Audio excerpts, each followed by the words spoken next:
कभी भी किसी की वर्तमान परिस्थिति को देखकर उसका मजाक न उड़ाना।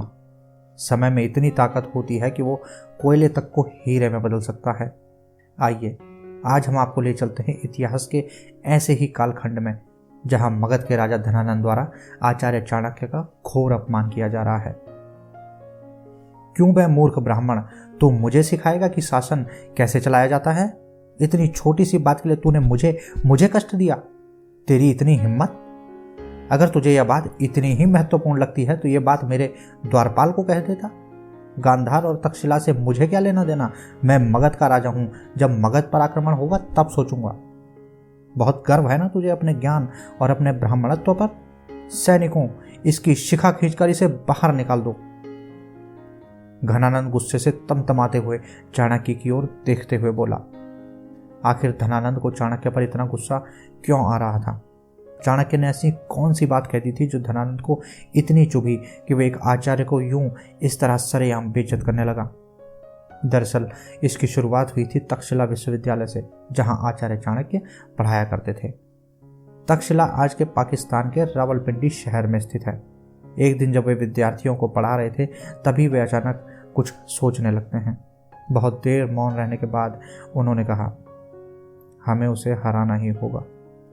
बच्चों को उनकी यह बात समझ में नहीं आई कि आखिर वो किसे हराने की बात कर रहे हैं। दरअसल एक चिंता उन्हें मन ही मन खाई जा रही थी जब से उन्होंने यवनी योद्धा सिकंदर द्वारा भारत के पड़ोसी राज्यों को जीत लेने के बारे में सुना था। उनकी सबसे बड़ी चिंता यह थी कि बहुत से राजा बिना लड़े उसके सामने घुटने टेक दे रहे थे। उस वक्त फारस को जीतने के बाद सिकंदर अब भारत की ओर बढ़ चला था। उसने सबसे पहले गांधार पर हमला किया। गांधार राज्य में उस समय आज का अफगानिस्तान और पाकिस्तान के उत्तर पूर्व के इलाके आते थे। उस समय गांधार का राजा आंभी कुमार था। उसने बिना लड़े सिकंदर के आगे हथियार डाल दिए और उसकी अधीनता स्वीकार कर ली। इसके बाद सिकंदर ने पंजाब पर हमला किया। पंजाब का राजा पोरस था, जिसका साम्राज्य सिंध से पंजाब तक फैला हुआ था। पोरस सिकंदर से बहुत बहादुरी से लड़ा, लेकिन फिर भी पंजाब में सिकंदर का कब्जा हो गया था। आचार्य चाणक्य ने यह सब अपनी आंखों के सामने होते हुए देखा था। उन्हें यह बात अच्छे से समझ में आ चुकी थी कि अगर भारतवर्ष यूं ही 16 महाजनपदों में बटा रहा तो बहुत जल्द एक एक करके सारे महाजनपद सिकंदर के सामने घुटने टेक देंगे और भारतवर्ष की प्रजा अपने ही स्वार्थी राजाओं के कारण विदेशी आक्रांताओं की गुलाम हो जाएगी। उन्होंने सभी 16 महाजनपदों को एक देश बनाने का सपना देखा। सही मायनों में उन्होंने ही आज से 2300 वर्ष पूर्व अखंड भारत की कल्पना की थी। उस समय भारत 16 महाजनपदों में बटा हुआ था। इनमें सबसे बड़ा राज्य मगध था, जो इन सभी 16 महाजनपदों में सबसे शक्तिशाली राज्य था। मगध की सीमा उत्तर में गंगा से लेकर दक्षिण में विंध्य पर्वत और पूर्व में चंपा से लेकर पश्चिम में सोन नदी तक फैली हुई थी। उस समय मगध में धनानंद का शासन था। आचार्य चाणक्य सिकंदर को हराने के मकसद से धनानंद के पास पहुंचे थे। धनानंद एक क्रूर शासक था जो प्रजा से 2 गुना टैक्स वसूलता था और हमेशा अपने भोग विलास में डूबा रहता।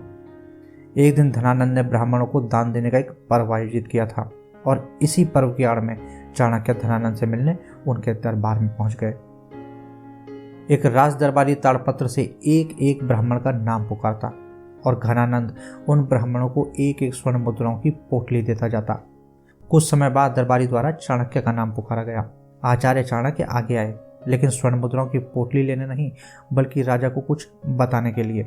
उन्होंने कहा, हे राजन, मैं यहाँ स्वर्ण मुद्राएं लेने नहीं आया हूँ, बल्कि आपको यह बताने आया हूँ कि अलक्षेंद्र नाम का एक यूनानी शासक मिस्र और फारस के राज्यों को उखाड़ते हुए भारत की ओर बढ़ चुका है।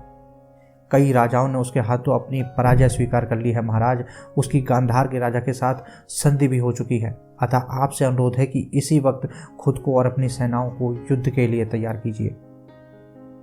भोग विलास में डूबे महाराज को एक ब्राह्मण द्वारा ज्ञान दिया जाना अच्छा नहीं लगा। चाणक्य की कही यही वो बात थी जो धनानंद को कांटे की तरह चुभ गई थी और वो आचार्य चाणक्य को भला बुरा कहने लगा था। लेकिन ये कोई पहली बार नहीं हुआ था। इससे पहले भी धनानंद ज्ञान सभा में चाणक्य का मजाक उड़ा चुका था। खुद का ऐसा अपमान होते देख चाणक्य समझ जाते हैं कि लोभी राजा को कोई बात समझाना अपना दीवार सर पे मारने के समान है। वे उसी वक्त प्रण लेते हैं।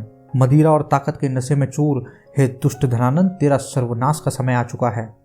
तूने एक शिक्षक का अपमान किया है। तेरे जैसे राजाओं के राजमुकुट हम शिक्षकों के पैरों में पड़े होते हैं। हम जब चाहे जिसके सर पे चाहे उसे रखते हैं।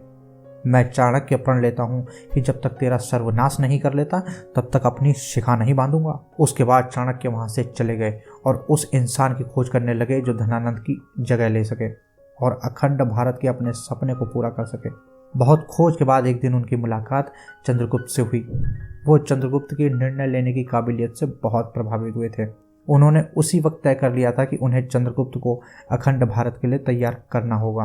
चंद्रगुप्त ने आचार्य चाणक्य का सपना पूरा किया और काबुल से लेकर दक्षिण में करावली तक और ईरान से लेकर पूर्व में असम तक चंद्रगुप्त ने भारत की सीमाएं खींच दी।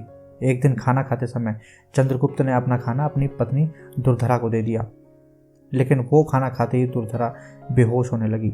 उसकी आंखों के आगे अंधेरा छाने लगा। दरअसल आचार्य चाणक्य हर दिन जहर की थोड़ी थोड़ी मात्रा चंद्रगुप्त के खाने में मिला दिया करते थे ताकि उनके शरीर में जहर के प्रति इम्यूनिटी बन जाए। लेकिन ये बात चंद्रगुप्त को पता नहीं थी। उस समय महारानी गर्भवती थी। जब कोई विकल्प बाकी ना बचा तो फिर चाणक्य ने दुर्धरा का गर्भ निकालकर उसे बकरी के गर्भ में डाल दिया। जब वह बालक पैदा हुआ तो बकरी के गर्भ में रखे जाने की वजह से उसके शरीर पर छोटे छोटे काले रंग के गोल निशान बन गए थे, जिसकी वजह से उस बालक का नाम बिंदुसार पड़ गया था। जब बिंदुसार राजा बने तो उनका एक मंत्री हुआ करता था जिसका नाम सुबंधु था। वो चाणक्य से बहुत ईर्ष्या करता था और वह हर रोज महाराज के कान भरता रहता। एक दिन सुबंधु ने बिंदुसार को बता दिया कि चाणक्य की वजह से उसकी मां की मृत्यु हुई थी। बिंदुसार को जब इस बात का पता चला तो उसने चाणक्य को राजमहल से निकलवा दिया। चाणक्य राजमहल छोड़कर जंगल चले गए और कुटिया में रहने लगे। कुछ समय बाद बिंदुसार को अपनी गलती का एहसास हुआ तो उन्होंने सुबंधु को चाणक्य को मनाने के लिए भेजा, लेकिन सुबंधु ने जंगल जाकर चाणक्य की कुटिया में आग लगा दी, जिसकी वजह से महान आचार्य चाणक्य की मृत्यु हो गई। दोस्तों, ये कहानी आपको कैसी लगी कमेंट करके जरूर बताएं। दोस्तों, हम हर हफ्ते ऐसे कंटेंट लाते रहते हैं।